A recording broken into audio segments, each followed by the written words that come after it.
vamos prosseguir para o tópico 2. Aprendendo sobre choque elétrico, mecanismos e efeitos. O choque elétrico é um estímulo rápido e acidental do sistema nervoso do corpo humano, causado pela passagem de uma corrente. Essa corrente circulará pelo corpo da pessoa quando ela se tornar parte de um circuito elétrico que possua uma diferença de potencial suficiente para vencer a resistência elétrica oferecida pelo corpo. O choque elétrico pode ter consequências e efeitos variados, dependendo de determinadas condições. Natureza da corrente: corrente alternada ou corrente contínua. Frequência. Resistência ohmica do corpo. Intensidade da corrente. Trajetória.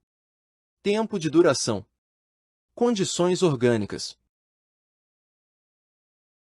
O caminho percorrido pela corrente elétrica no corpo humano é um dos fatores que determinam a gravidade do choque.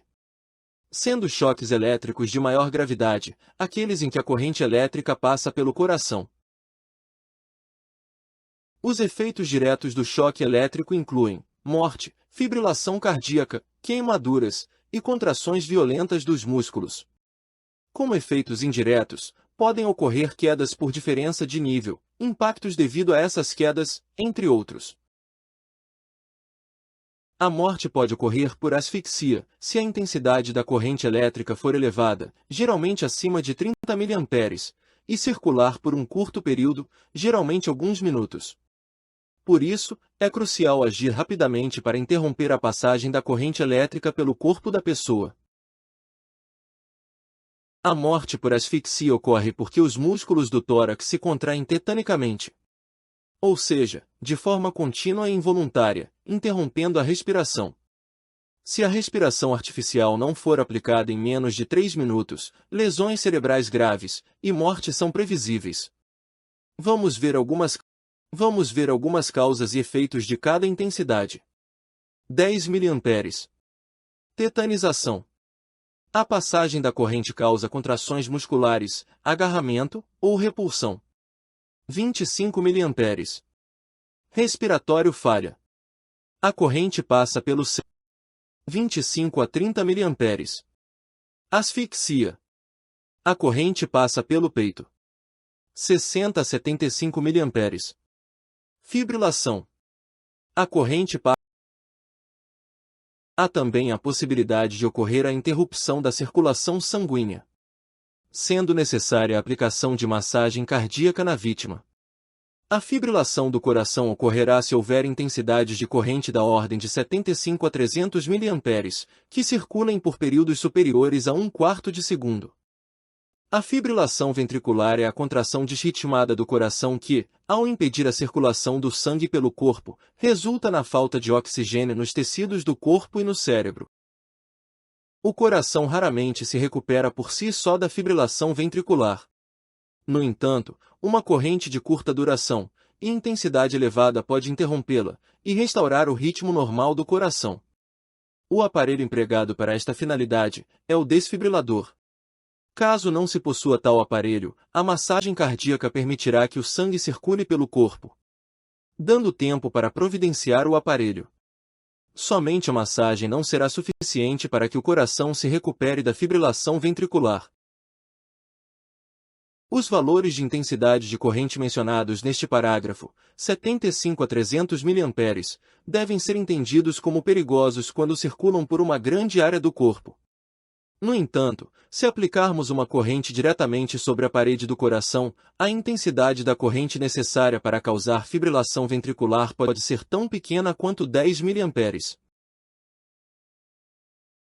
Para intensidades de corrente acima de 2,5 amperes, além da ocorrência da parada cardíaca, que persiste enquanto a corrente estiver presente, ocorre também a parada respiratória, sendo necessária, nesse caso, a aplicação de respiração artificial para que a pessoa se recupere. Além da ocorrência desses efeitos, podemos ter queimaduras tanto superficiais na pele como profundas, inclusive nos órgãos internos. Por último, o choque elétrico pode causar simples contrações musculares que, embora não resultem diretamente em lesões fatais ou não, como vimos nos parágrafos anteriores, podem originá-las de maneira indireta. A contração do músculo pode levar a pessoa a se chocar involuntariamente com alguma superfície, sofrendo assim contusões, ou até mesmo uma queda. Especialmente se a vítima estiver em local elevado. Uma grande parcela dos acidentes por choque elétrico resulta em lesões decorrentes de batidas e quedas. O percurso seguido pela corrente no corpo da vítima tem grande influência na gravidade do choque elétrico. Uma corrente de intensidade elevada que circule de uma perna a outra pode resultar apenas em queimaduras locais, sem outras lesões mais sérias.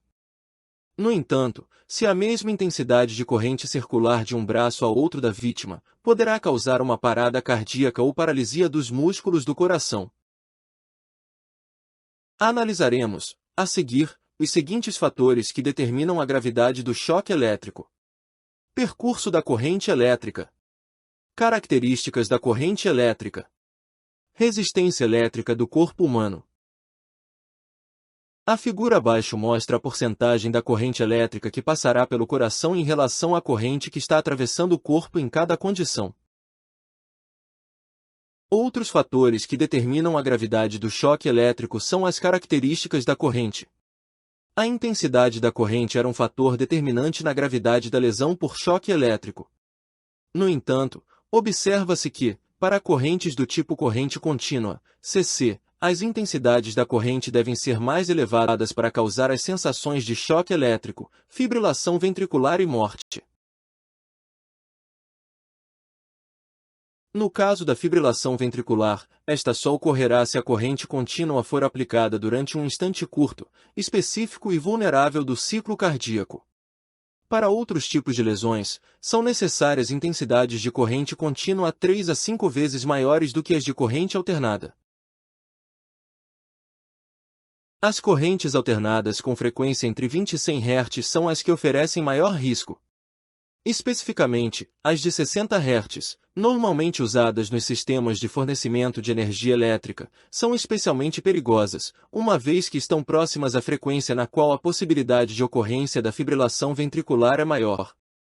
Para correntes alternadas de frequências elevadas, acima de 2000 Hz, as possibilidades de ocorrer choque elétrico são pequenas, contudo, podem ocorrer queimaduras, pois a corrente tende a circular pela parte externa do corpo em vez da interna. A pele humana é um bom isolante e apresenta, quando seca, uma resistência à passagem da corrente elétrica de 100.000 ohms. Quando molhada, porém, essa resistência cai para apenas 1.000 ohms. A energia elétrica de alta voltagem rompe rapidamente a pele, reduzindo a resistência do corpo para apenas 500 ohms. Veja estes exemplos numéricos. Os dois primeiros casos referem-se à baixa voltagem, corrente de 120 volts, e o terceiro, a alta voltagem. A. Corpo seco. 120 volts dividido por 100.000 ohms é igual a 1,2 mA. O indivíduo recebe apenas um leve choque. B. Corpo molhado. 120 volts dividido por 1.000 ohms é igual a 120 mA. Suficiente para causar um ataque cardíaco. C. Pele quebrada. 1.000 volts dividido por 500 ohms é igual a 2 mA. Parada cardíaca e graves danos aos órgãos internos. Na tabela ao lado vemos as consequências de cada corrente. Abaixo do vídeo, no canto inferior direito da página, clique no botão 3. Arcos elétricos, queimaduras, quedas e técnicas de análise de riscos.